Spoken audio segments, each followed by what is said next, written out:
having problems with fungus or pests, this episode's for you, everybody.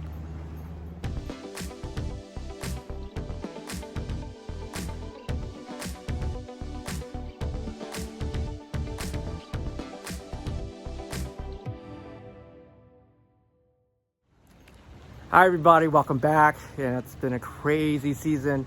Weather's been pretty off, and you're probably having this issue. If you're not having, you'll probably have it soon. Powder mildew, fungus, other like blights going on really crazy right now. If you have scale, aphids, this is time where you're looking for it. I'm gonna turn the camera around so you can understand what you're looking for and how to treat it, okay? Now, normally you should be walking and watering your trees in the morning or at night. Trying to look at how your condition your trees are doing, and then you're going to be noticing some things, especially when the change of seasons occur, especially this year when we had that really cold temperature and then really hot, and then suddenly we got that rainy temperature. You're going to get like inconsistent growth in some of your trees, especially some of your weaker trees or trees that have not getting significant light or air movement going through. And here's one of them. Yeah, he's doing a 360 here. I've been fighting this one for a couple years now, and this is going to be powdery mildew. And a telltale sign, of course, you zoom in, you can see that, is that powder, or this looks like this powder that's actually growing at the new tips. And that's going to occur it's usually a fungus that's growing on it, and it usually occurs on brand new growth. You're going to see it during like when conditions get a little bit on the more moist, windy, and then on the cloudy days. So this has been hit pretty hard. I sprayed it once already. This is going to be the second spraying. And then of course, not all of them. So you can see this tree, really healthy, really strong, not much powder mildew at all. Don't know why. That's Kashima. That's Katsutra, I think. That got hit pretty hard this early spring, cured it, and that's good to go. And then this one's pretty bad this year. I sprayed it once early spring, and you see it's taking a toll. So I'm going to spray that today. And you can see that's powdery mildew. So there's a couple ways to cure this. Fungicide could easily, take about 2 treatments, maybe about a month in between, or about 2 weeks in between, with a copper-based spray that we'll do. And that's what I'm going to use today. Another way to cure this is actually to cut everything off, defoliate, and start fresh again. That's another way of doing. You really don't want to do that to Japanese maples. They don't really like it, especially this late. This is actually in beginning of June, so they don't really like it. It's a little late for it, for a full defoliation. So in this case, maybe a cutback, a spray and a cutback probably be your best option. Early in the season, you can probably defoliate. So let me get my spray and let me show what I do with these guys. All right, so what I use is this copper fungicide. A copper-based solution actually does the trick to kill that the fungus. Easiest way of doing it, make sure your tip is on. Excuse me. Try this again. So what you want to do is make sure the spray is on, and it's a really liberal spray down, top, bottom, every which way. I like to spray usually in the morning time because it gives it all day to dry out. You're trying not to aspirate the problem by by watering. So what causes powder and mildew? It's a fungus. The spores are really spreading by wind, water, and that's how it's spreading the spores. So what you're trying to do in this case, you're just curing that fungus basically off your trees.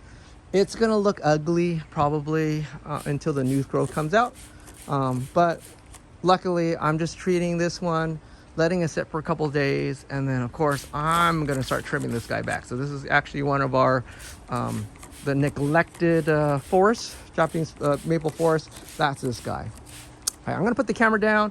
I'm gonna spray all these really quick and show you what the aftermath kind of looks like. Alrighty, I'm done spraying. You see how this was all white at one point? So I just sprayed basically the front, the top, and I sprayed underneath as much as I can. And you just let it sit. I missed this one right here. I'm gonna go hit it again. Basically, you're trying to smother those spores with this copper solution that will kill it. So what I'll do is I try to get it as early as I can. Daytime's probably the best time to do it. Again, it's a fungus, spores are spreading, so wind, watering, that will cause it to spread to other like species. Interesting is I didn't have any on my tridents this year. Usually they'll get hit too. Usually is the Japanese maples that usually get hit, and conditions change. So it gets, this year we got that that lot of moisture, of humidity, and then it stayed cool, so that's gonna cause a little more powdery mildew, especially where areas that don't usually get a lot of sun. That's gonna cause that. So that's one thing, how to cure it. So that's if you have that issue, that's an easy solve. Just got to get your spray and spray it. Try not to spray during peak temperature time, like 80 degrees plus. You have a chance to like fry your leaves. So that's it for powdery mildew. If you have any blight or any spots on your trees, you can do the same thing, or you can actually defoliate. Okay, if it's healthy enough, you can just defoliate it too. So that's an option for you to do. I'm gonna let this sit for about a week or so, and then I'm gonna cut these things back. I'm gonna do a video for you guys. I got those 2 trees to cut back and show you guys. Okay, let me change subjects here really quick. All right, now you're looking at this tree. No fungus at all, but I did notice there's a lot of ants on this one. So especially when you hand water, you'll see a lot of, like, if ants kind of pop up. Ants are usually not a big issue. What the big issue is what the ants carry. So let me kind of find an easy spot to zoom in. Oh, there it is. You see what I see? See the ants trail there? Let me back up a little bit so you can see a little better. See those white little dots? That white little dot's not fungus. Okay, let me zoom out a little bit so you guys can. Okay. I'm sorry it's blurry. I'm doing this by hand. If you rub it, it's gonna bleed. Let me get my, find it.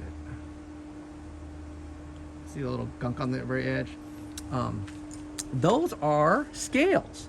It's hard on a rough bark elm in this case, or this is a seiju elm, which is a rough bark. It's hard to find them.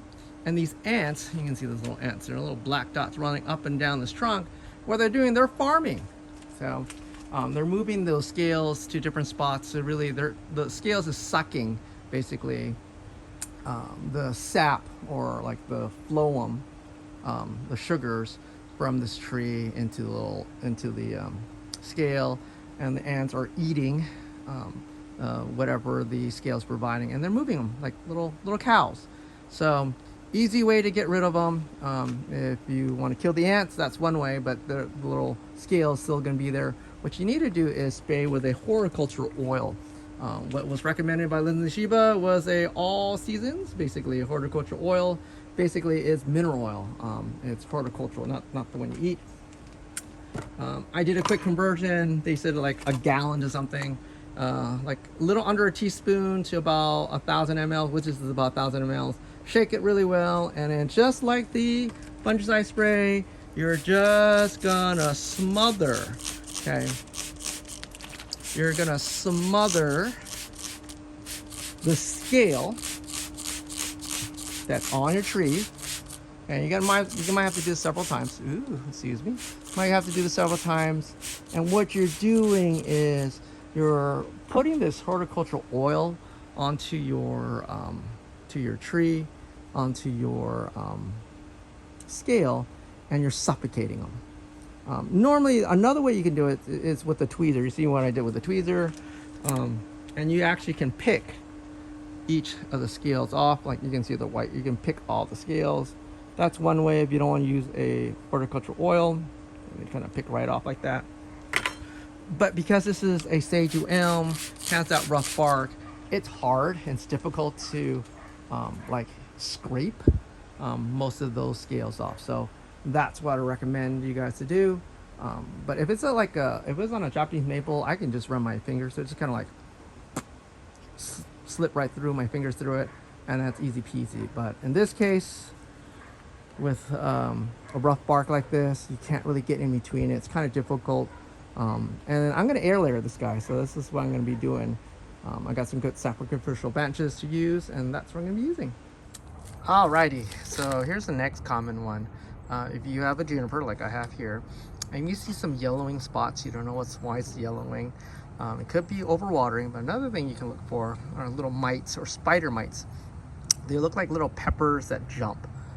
So easy way to tell is white cardstock, white paper, stick underneath that affected leaf, kind of smack that foliage and kind of stare at this paper. If you see this like pepper, like little pepper dots as they move, that means you have spider mites. And actually they're moving like jumping, actually they jump. That's probably an easy way to identify them. They're like black pepper. If not, then you have some other type of critter. Easy way to treat it is that neem oil or that same mineral oil, all seasons, same thing, spray it, let it drip all the wet.